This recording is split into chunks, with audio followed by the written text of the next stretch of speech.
For retailers, Black Friday is the biggest shopping day of the year. But this year, Black Friday is actually going to begin on a Thursday, Thanksgiving Day. To entice shoppers, Best Buy is just one of the stores that's giving great deals to get their customers in the door earlier than ever. It's that time of the year again for food fans to eat, drink, and be merry as the Food Network celebrates its 5th annual New York Wine and Food Festival. In one of the most bitter races in our recent history, President Obama and Governor Romney spent a record amount of $832 million on advertisements. President Obama avoided defeat by winning 332 electoral votes, giving him a mandate for his second term. 4 days after Superstorm Sandy slammed into the Northeast, rescuers are still discovering the extent of the devastation in New York and the New Jersey shore, as anger mounts over gasoline shortages, power outages, and relief supplies. Located in Midtown on West 57th Street, 157 will soon be the tallest residential living space with New York's most expensive apartments. Penthouse prices will begin at $100 million, ensuring that the most wealthy New Yorkers won't be living here. Yeah, I pled guilty to slamming one of my employees' thumb with a hammer. So that one is true. Danny Provenzano, he may be a reputed mobster, but what he really wants to be known as is a filmmaker. The ex-racketeer turned actor and director sat down to discuss his past, but more importantly, his present.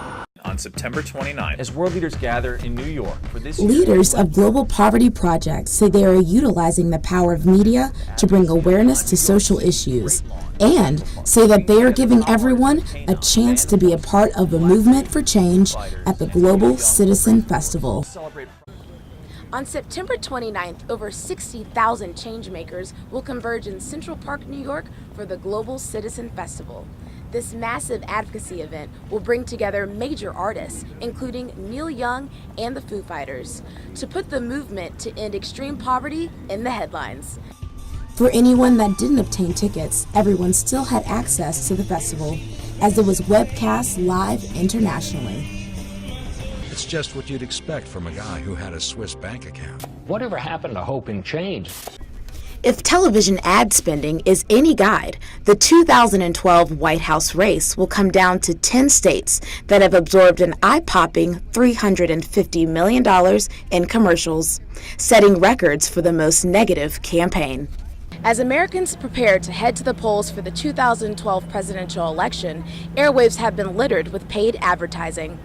Team Obama and Team Romney have spent millions in flooding key battleground states with mainly negative television ads aimed at converting voters to their side.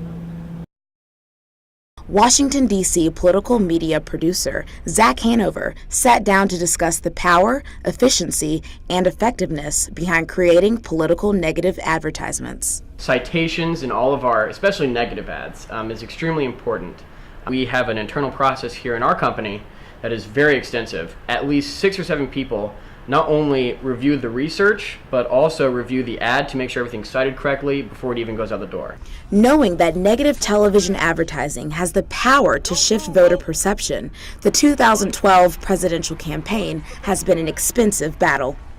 Much of the $2 billion expected to be spent on the presidential race will focus on the swing states, where these negative ads may be extremely influential to both candidates.